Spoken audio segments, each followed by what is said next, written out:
Bueno, buenas tardes, mi nombre es Lourdes y vamos a resolver hacer el cierre del caso problema referido a neumonía. Bueno, antes de comenzar con la lectura del caso clínico, vamos a hacer mención a la definición de neumonía. Se conoce entonces como neumonía a la infección del parénquima pulmonar que estaría distal al bronquiolo terminal y que sería ocasionada por microorganismos, ya sean bacterianos, virales o micóticos, que se consideren extrahospitalarios. Vamos a leer entonces el caso clínico que tenemos. Paciente 73 años de edad que comienza hace 3 días con fiebre y puntada dolorosa de costado en hemitórax izquierdo. Refiere tos con expectoración de color verdoso. Como antecedentes tenemos un paciente diabético desde los 55 años con buenas respuestas a los hipoglucemiantes orales. Toma vino en forma diaria en cantidad que no puede precisar con exactitud. Durante la noche tiene disnea intensa, por lo que es llevado al hospital donde se decide su internación en clínica médica. Presenta en el laboratorio glóbulos rojos de 4.000, glóbulos blancos de 12.000, un eritro de 40, una glicemia 180, urea de 50 y una creatinina de 1.2. Evoluciona con insuficiencia respiratoria y fallece al día siguiente. Entonces nos pide como actividad relacionar la sintomatología con las alteraciones macroscópicas. Después nos pregunta cuáles son los agentes etiológicos más frecuentes y por último que clasifiquemos a las neumopatías. Bueno, como habíamos mencionado, es la infección del parénquima pulmonar, distal al bronquiolo terminal y vamos a tener diferentes agentes. Y las neumonías entonces vamos a tener que encuadrarlas dependiendo del agente que la va a producir, de cómo va a ser esa defensa del huésped y de cómo va a ser la extensión de esa afección. Con respecto a la prevalencia, sabemos que existen factores predisponentes y que el cuadro entonces infeccioso pulmonar va a estar aumentado en pacientes que tengan enfermedad pulmonar obstructiva crónica, diabetes, insuficiencia renal crónica, insuficiencia cardíaca congestiva, enfermedad coronaria, cáncer, enfermedad neurológica o enfermedad hepática crónica.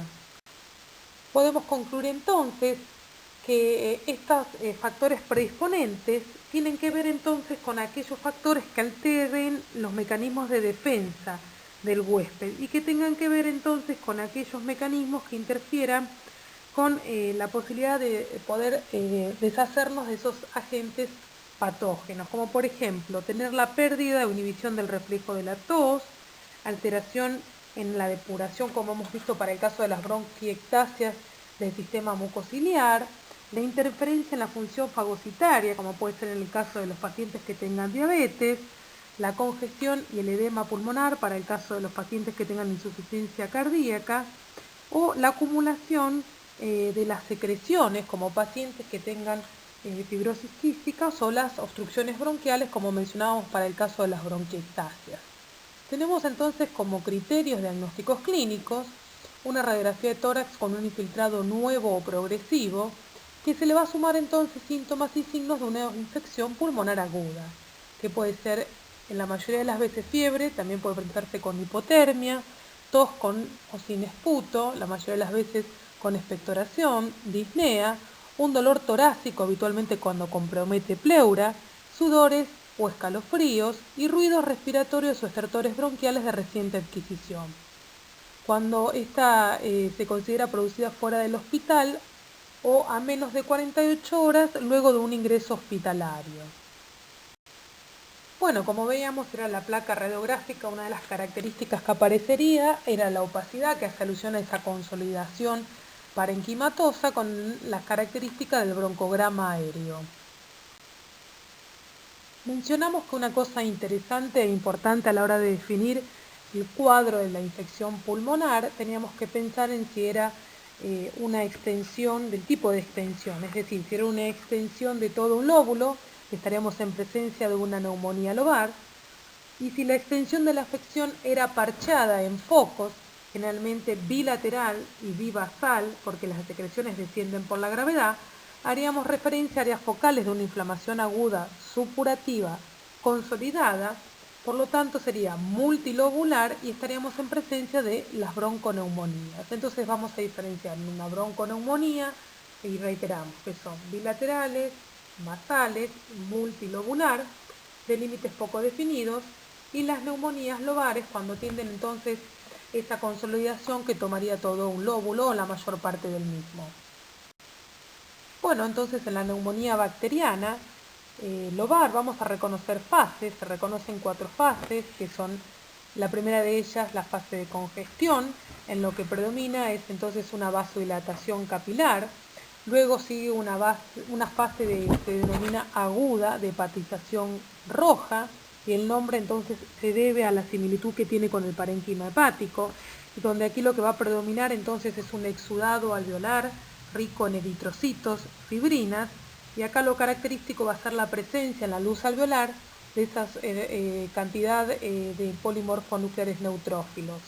Luego esta fase evolutiva va a pasar a la fase de hepatización gris, en lo cual acá el exudado va a ser de tipo fibrinoso purulento intraalveolar, y lo importante va a ser el contenido de fibrina, y se lo va a considerar un pulmón más bien seco, para finalizar entonces en su progresión a la fase final, que es la de resolución u organización avanzada, que se caracteriza por la degradación del exudado por una digestión enzimática dada por los macrófagos con el avance de la fibrosis. Entonces, en resumen, podemos reconocer 4 fases en las que van a ser la fase inicial de congestión. Vamos a tener pulmones húmedos, aumentados de peso y de tamaño, y que va a predominar en la histología entonces la vasodilatación capilar. La fase 2 se va a reconocer macroscópicamente por un pulmón denominado hepatización roja por la similitud macroscópica que va a tener con el hígado, y vamos a encontrar en la microscopía alvéolos repletos de un exudado rico en polimorfonucleares. La fase 3 de hepatización gris va a ser entonces constituida por la presencia de fibrina intraalveolar, y se va a caracterizar por ser pulmones de aspecto seco. Y por último, la fase de organización, vamos a tener como característica la presencia de fibrosis. En esta imagen entonces lo que vamos a ver es una de las características que definen a la entidad en cuanto a la diseminación por los poros de Kohn, que es entonces que el infiltrado intraalveolar, rico entonces en los componentes etiológicos más los polimorfonucleares, se diseminan a través de esos poros permeables, y es lo que determina entonces la consolidación parenquimatosa de estructura lobular. Bien, respecto entonces a la neumonía lobular, mencionamos que tiene 4 fases evolutivas, que son la de congestión, hepatización roja, hepatización gris y resolución.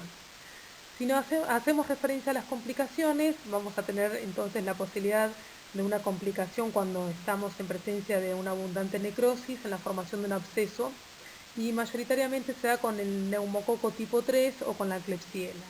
Tener presente que el agente etiológico Klebsiella se da en pacientes generalmente malnutridos o con alcoholismo.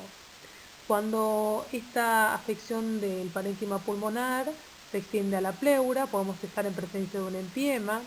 Podemos tener también la desfuncionalización de esta porción del pulmón por la organización del exudado.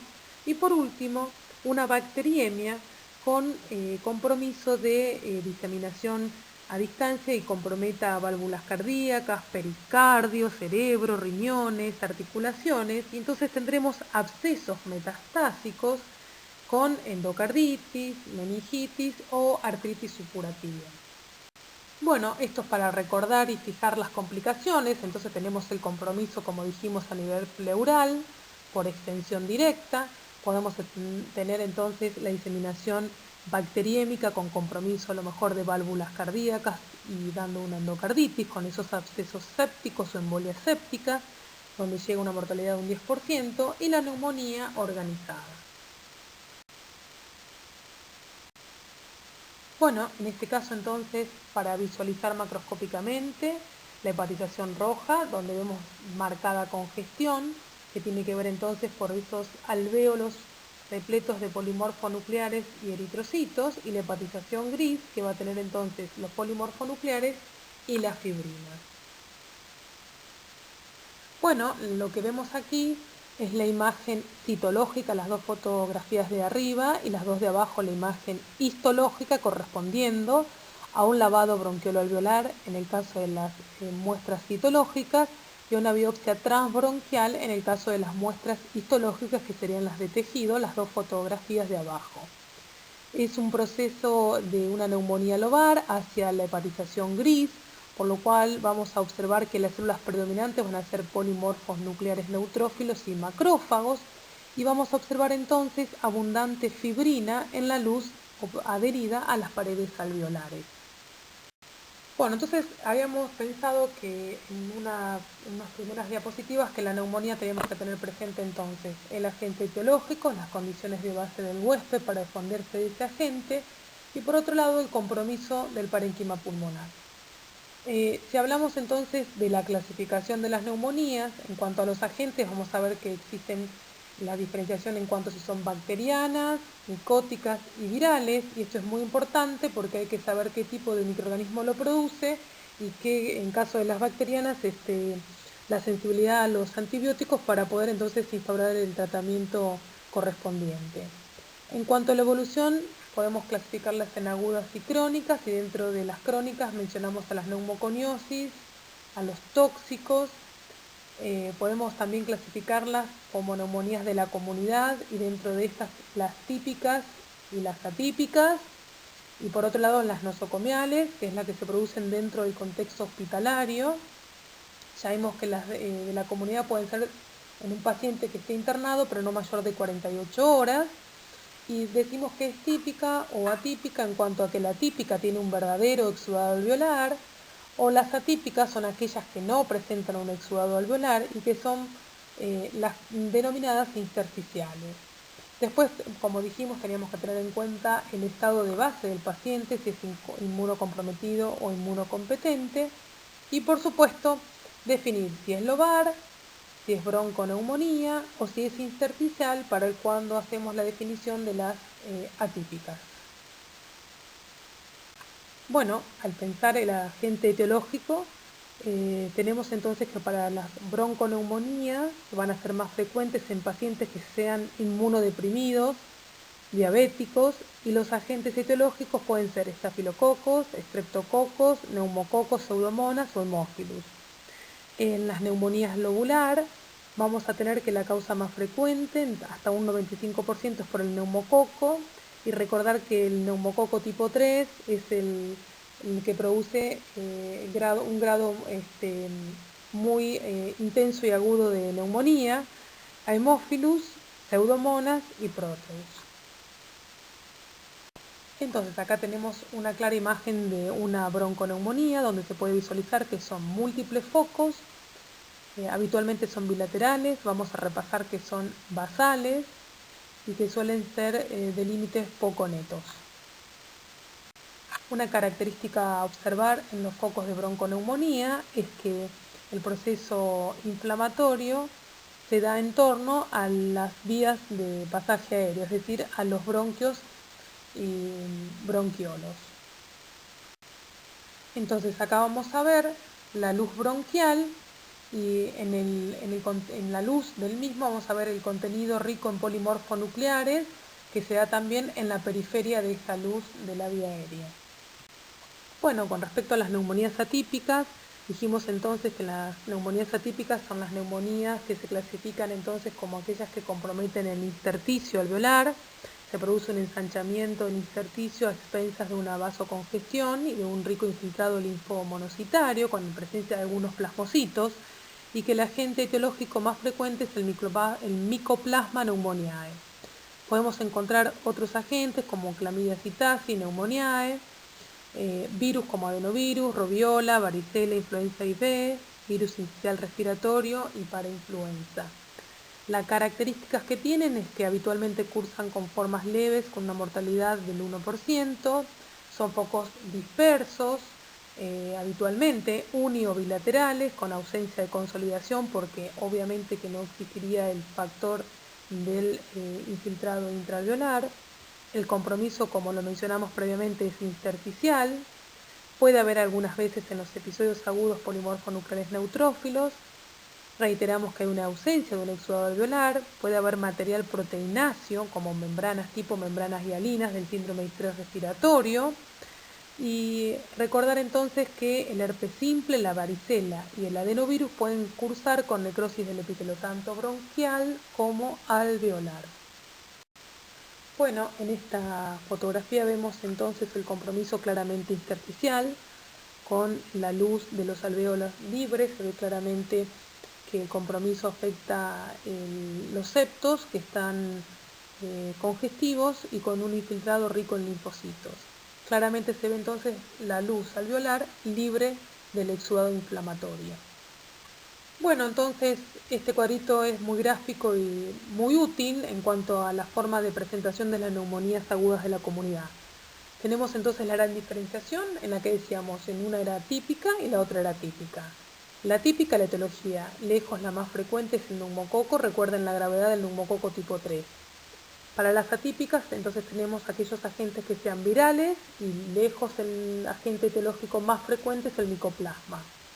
Las manifestaciones clínicas, en el caso de las neumonías típicas, es un inicio brusco, con fiebre elevada y escalofríos, con tos productiva y con crepitantes y dolor pleurítico en caso de compromiso pleural.